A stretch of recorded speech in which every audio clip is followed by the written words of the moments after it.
అనుదిన అరుణోదయ స్తుతి కార్యక్రమంలో అనుదినము మాతో కలిసి దేవుణ్ణి స్తుతిస్తున్న ప్రియ సహోదరి సహోదరులందరికీ మన రక్షకుడు ప్రభు అయిన యేసుక్రీస్తు నామములో మా హృదయపూర్వక వందనాలు తెలియజేస్తున్నాం.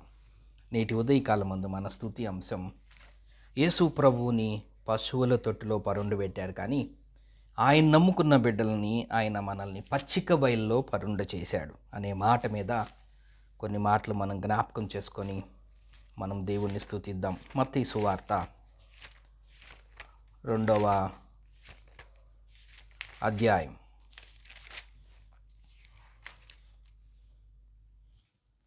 అక్కడక్కడ కొన్ని వచనాలు చదువుకుందాం. మొదటి 2 వచనాలు. రాజైన హేరోదు దినముల యందు యూదా దేశపు బెత్లెహేములో యేసు పుట్టిన పిమ్మట, ఇదిగో తూర్పు దేశపు జ్ఞానులు యెరూషలేమునకు వచ్చి, యూదుల రాజుగా పుట్టినవాడెక్కడున్నాడు? తూర్పు దిక్కున మేము ఆయన నక్షత్రమును చూసి ఆయనను పూజింప వచ్చితిమి అనిరి. 6వ వచనం నుంచి. అంతటి హేరోదు ఆ జ్ఞానులను రహస్యంగా పిలిపించి ఆ నక్షత్రము కనబడిన కాలము వారి చేత పరిష్కారంగా తెలుసుకొని, మీరు వెళ్ళి ఆ శిశువు విషయమై జాగ్రత్తగా విచారించి తెలుసుకొనగానే నేనును వచ్చి ఆయనను పూజించినట్లు నాకు వర్తమానం తెండని చెప్పి వారిని బెత్లెహేమునకు పంపెను. వారు రాజు మాట విని బయలుదేరిపోవచుండగా, ఇదిగో తూర్పు దేశమున వారు చూచిన నక్షత్రము ఆ శిశువు ఉండిన చోటికి మీదుగా వచ్చి నిలుచు వరకు వారికి ముందుగా నడిచెను. అదే దీనికి సహాయకరంగా లూకా సువార్త 2వ అధ్యాయం 8వ వచనం నుంచి మనం చదువుకుందాం. ఆ దేశములో కొందరు గొర్రెల కాపరులు పొలములో ఉండి రాత్రివేళ తమ మందను కాచుకొనుచుండగా ప్రభువు దూత వారి యొద్దకు వచ్చి నిలిచెను. ప్రభువు మహిమ వారి చుట్టూ ప్రకాశించినందున వారు మిక్కిలి భయపడిరి. అయితే ఆ దూత, భయపడకుడి, ఇదిగో ప్రజలందరికీ కలగబోవు మహాసంతోషకరమైన సువర్తమానం నేను మీకు తెలియజేయుచున్నాను. దావీదు పట్టణమందు నేడు రక్షకుడు మీ కొరకు పుట్టియున్నాడు. ఈయన ప్రభువైన క్రీస్తు. వానికి ఇదే మీ కానువాలు. ఒక శిశువు పొత్తిగుడ్డలతో చుట్టబడి ఒక తొట్టిలో పండుకొని ఉండుట మీరు చూచెదరని వారితో చెప్పెను. ప్రియ సహోదరి సహోదరులారా, యేసు ప్రభు మనందరి కోసం రక్షకుడిగా ఈ లోకానికి ఆయన ఉదయించాడు. మత్తయి సువార్తలో మనం చూస్తాం కదా, మన పాపములను తీసివేయటానికి ఆయన ఈ లోకానికి వచ్చినట్లుగా మత్తయి సువార్తలో మనం చూస్తాం. పాపముల నుండి ఆయనే రక్షించును గనక ఆయనకి యేసు అని పేరు పెట్టుదు అనే మాటని మనం చూస్తూ ఉన్నాం. మనందరము దారి తప్పిపోయి ఉంటుండగా, జిగటగల దొంగ ఊబిలో ఉంటుండగా, పాపములో సాతాను బంధకములో మనం ఉంటుండగా, మనల్ని రక్షించేవారు ఎవరూ లేని స్థితిలో ఉంటుండగా యేసు ప్రభు రక్షకుడుగా ఈ లోకంలోకి ఆయన జన్మించాడు. అయితే ఆయన జన్మించినప్పుడు ఆయన ఉండిన స్థలము ఎక్కడున్నాడో మనందరికీ మనం తరచుగా జ్ఞాపకం చేసుకుంటూనే ఉంటాం. ఆయనకి సత్రములో స్థలము లేనందున 18వ వచనం మత్తయి సువార్త 1వ అధ్యాయం. యేసుక్రీస్తు జనన విధం ఎట్లనగా ఆయన తల్లి అయిన మరియు యేసేపుకు ప్రదానము చేయబడిన తర్వాత వారేకము కాకమునుపు ఆమె పరిశుద్ధాత్మ వలన గర్భవతిగా ఉండెను అనే మాటను మనం చూస్తూ ఉన్నాం.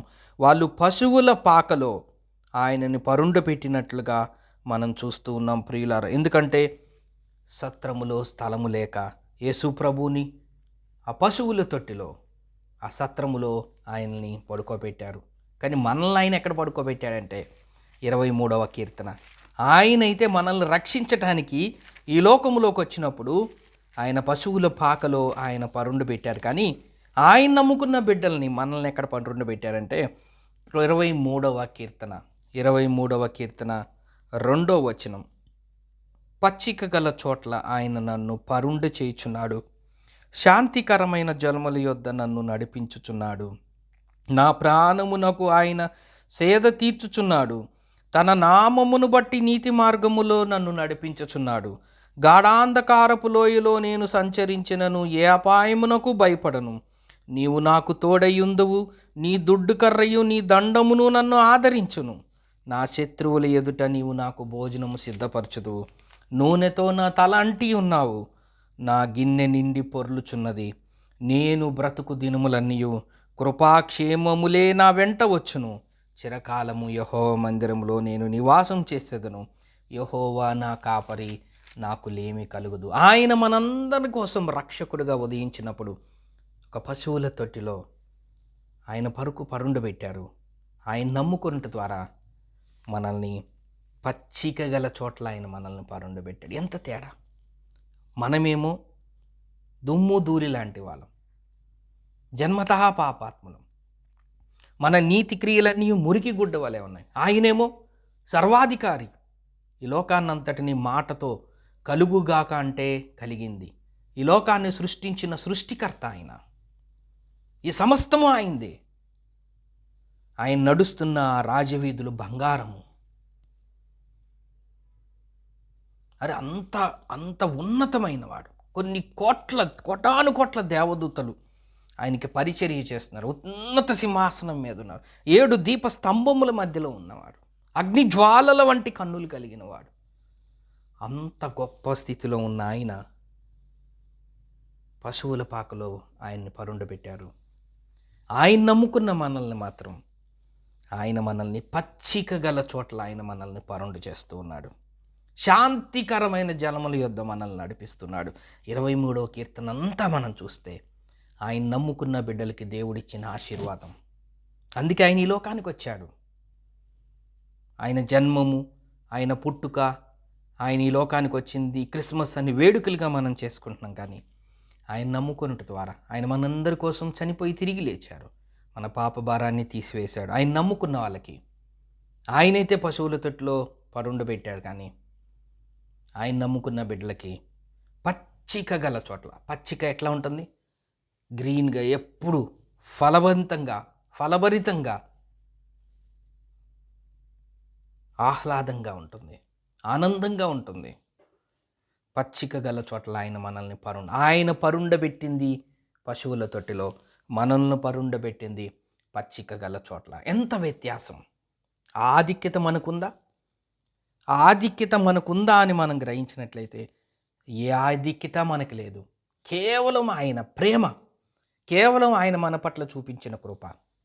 అందుకే దేవుడు లోకముని ఎంతో ప్రేమించెను అనే మాటను చూస్తున్నాం. ఆయన మనల్ని ప్రేమించాడు. ఆ ప్రేమకు నిదర్శనమే మనల్ని పచ్చిక గల చోట్ల పరుండబెట్టారు. ఆయన్ని మాత్రం పశువుల తొట్టిలో పడుకుండబెట్టారు. ఇట్టి స్థితిని మనం మర్చిపోకుండా ఆయన మన పట్ల చేసిన ఆ కార్యాన్ని జ్ఞాపకం చేసుకుంటూ మనసారా హృదయపూర్వకంగా దేవుని స్తుతిద్దాం. దేవుడి కొన్ని లేఖన భాగంలో మన కొరకు దీవించునుగాక. ప్రార్థన చేసుకుందాం. ప్రేమగల తండ్రి, మీరు మాకిచ్చిన ఆశీర్వాదానికి వందనములు. మీరు మా కోసం ఒక తొట్టిలో పరుండబెట్టారు. మమ్మల్ని నమ్ముకున్న మాకు పచ్చిక గల చోట్ల పరుండు చేశారు. ఇటు ఆధిక్యత మీరు మాకు అనుగ్రహించినందుకు మీకు స్తోత్ర వందనములు తెలియజేస్తూ యేసు క్రీస్తు నామమున స్తోత్రం చెల్లించి ప్రార్థన చేస్తున్నాం తండ్రి. ఆమేన్.